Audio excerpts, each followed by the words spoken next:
Assalamualaikum.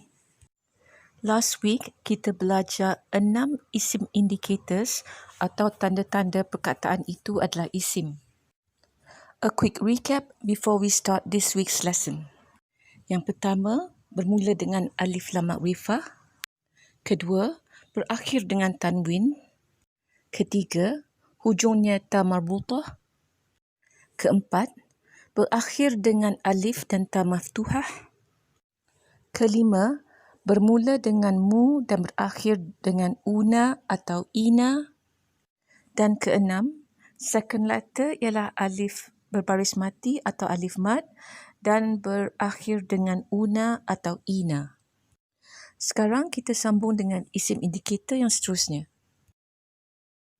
Isim indikator yang ketujuh ialah sekiranya perkataan itu berakhir dengan kasrah atau baris bawah, besar kemungkinan ia adalah isim. This is because, as a general rule, hanya isim boleh baris bawah. So, apabila kita nampak suatu perkataan itu berbaris bawah, besar kemungkinan ia adalah isim. As usual, let's look at a few examples of isim yang berbaris bawah. Cuba kenal pasti isim-isim yang berbaris bawah dalam contoh ayat ini.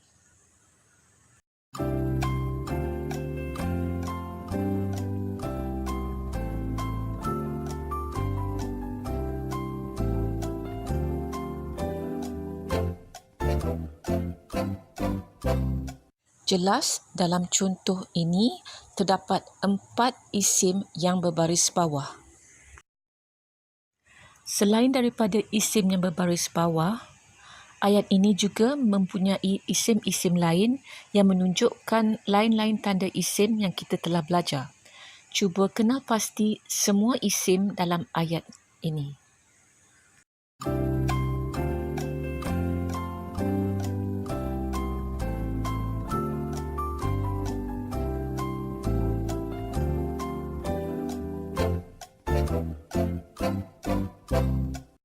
Terdapat 4 isim. Lillah dan Rabbi adalah isim sebab ia berbaris bawah. Alhamdu juga isim sebab ia bermula dengan alif lam. Al-Alamin ialah isim yang mempunyai 2 isim indicators. Yang pertama ialah alif lam dan tanda kedua ialah ia mempunyai alif mad sebagai huruf kedua dan berakhir dengan ina. Cuba identify semua isim dalam ayat ini.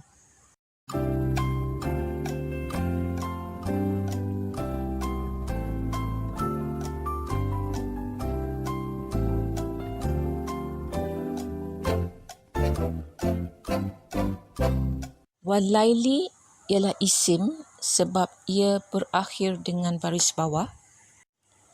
Iza ialah isim tetapi ia satu exception. You may not recognize it as an isim sebab ia tidak mempunyai mana-mana tanda isim indicator.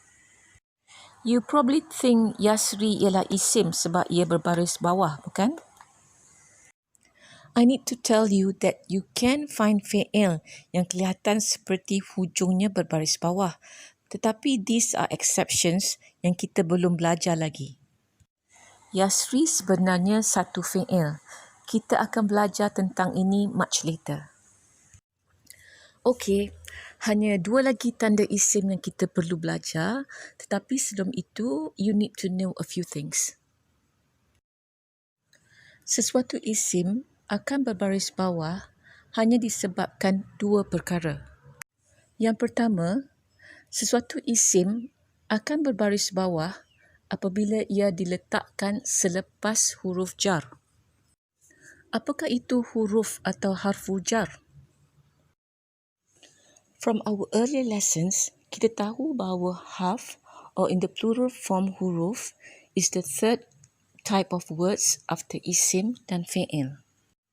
Harfu jar termasuk dalam kumpulan harf dan mempunyai 2 ciri istimewa yang tidak dimiliki oleh harf yang lain.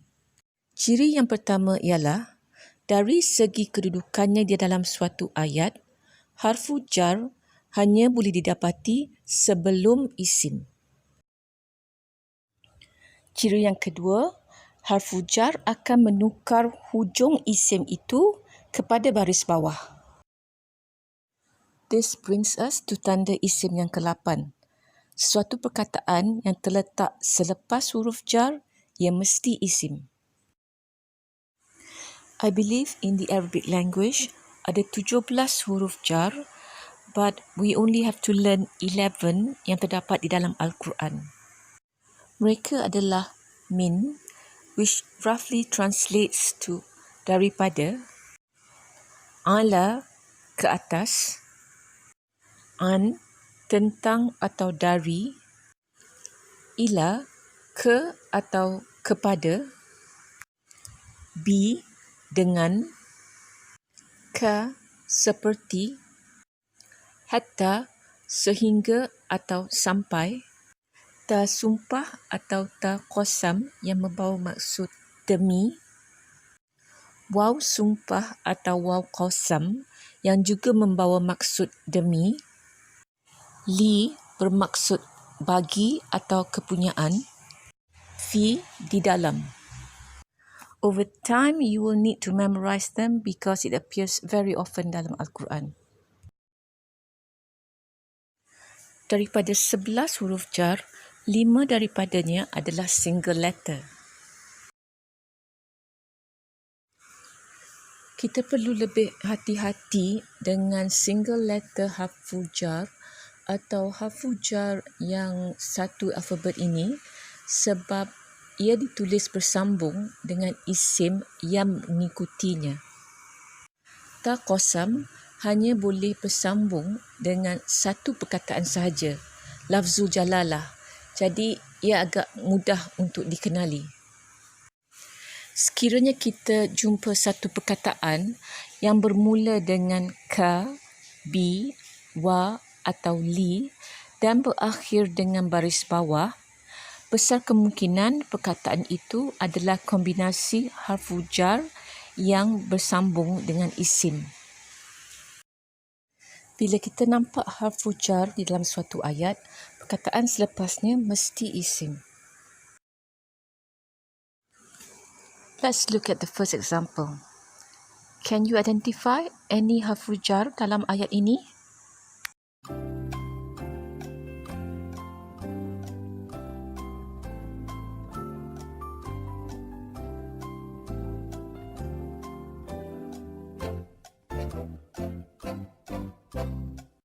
Ada dua huruf jar. Yang pertama ialah ta qasam. Jadi, perkataan selepasnya mesti satu isim. The other harfu jar may not be so clear to you sebab ia bersambung dengan satu harf yang kita belum belajar, iaitu harf la. Okay, since fi adalah huruf jar, kita can be certain that the next word, dhalalika, mesti isim. Ada dua huruf jar dalam ayat ini. Can you identify them dan isim yang mengikuti huruf-huruf jar ini?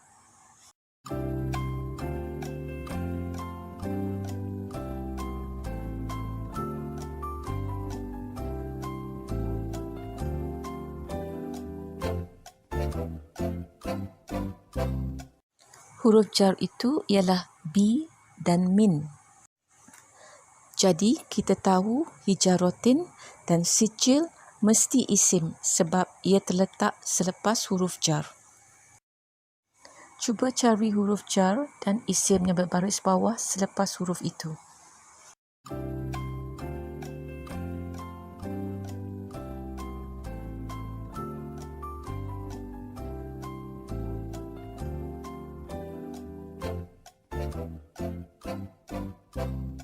Huruf jar ialah ka, jadi perkataan selepasnya, asfim, mesti satu isim.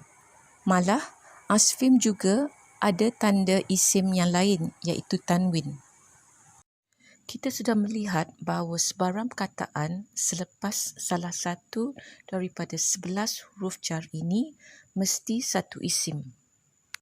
Tetapi kita perlu hati-hati dengan 3 dari huruf jar ini sebab terdapat huruf lain yang sama sepertinya tetapi ia bukan harfu jar.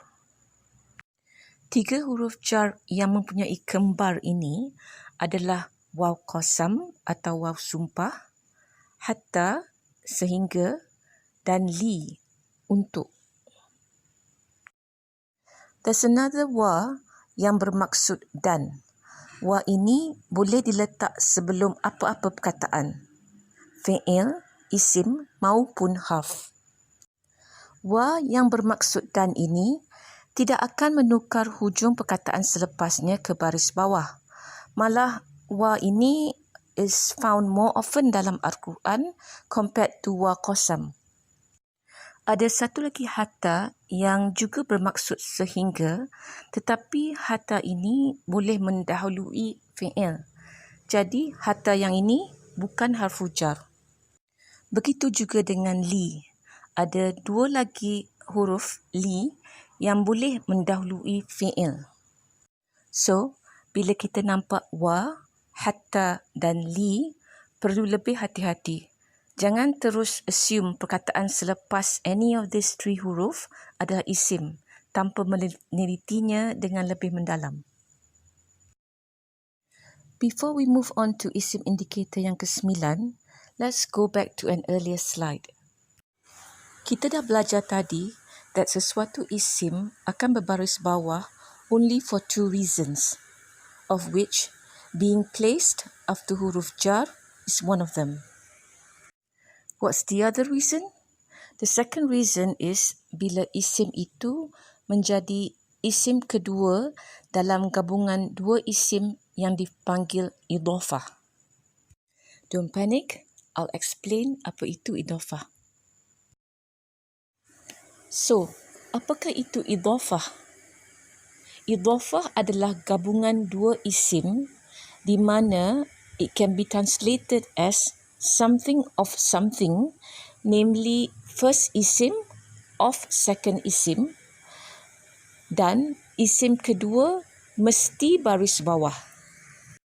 The most common idhofah ialah Rasulullahi. Rasul is the first isim. Lafzul jalalah is the second isim. Lafzul jalalah mesti baris bawah because it's the second isim of satu idhofah. That's why in English, Rasulullah is translated as Messenger of Allah. Having said all that, we will move on to isim indicator yang terakhir, iaitu 2 isim boleh bergabung untuk menjadi idhofah. So, when you see a string of words in a sentence, dan kita pasti bahawa sesuatu perkataan itu adalah isim yang berbaris bawah, we know that perkataan yang sebelum isim itu ada 2 kemungkinan sahaja. Ia mesti huruf jar atau isim pertama dalam satu idhofah. Let's see how we can identify isim using idhofah as an isim indicator. Yang pertama, cari isim yang berbaris bawah. Dalam contoh ini, jelas perkataan lahab berbaris bawah. Jadi perkataan sebelumnya mesti satu harfu jar ataupun isim dalam satu idhofah. Perkataan abi bukanlah salah satu daripada 11 huruf jar yang kita telah belajar. Jadi besar kemungkinan ia adalah satu isim dalam idhofah. Let's study another example. Al-Hattab berbaris bawah. Perkataan sebelumnya bukan huruf jar. Jadi, Hammalat al-Hattab mesti satu idhofah. Can you identify any idhofah dalam sentence ini?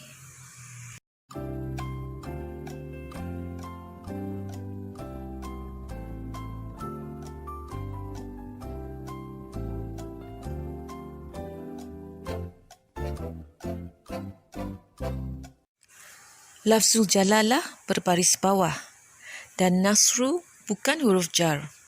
So, jelas Nasrullah ialah satu idhafah.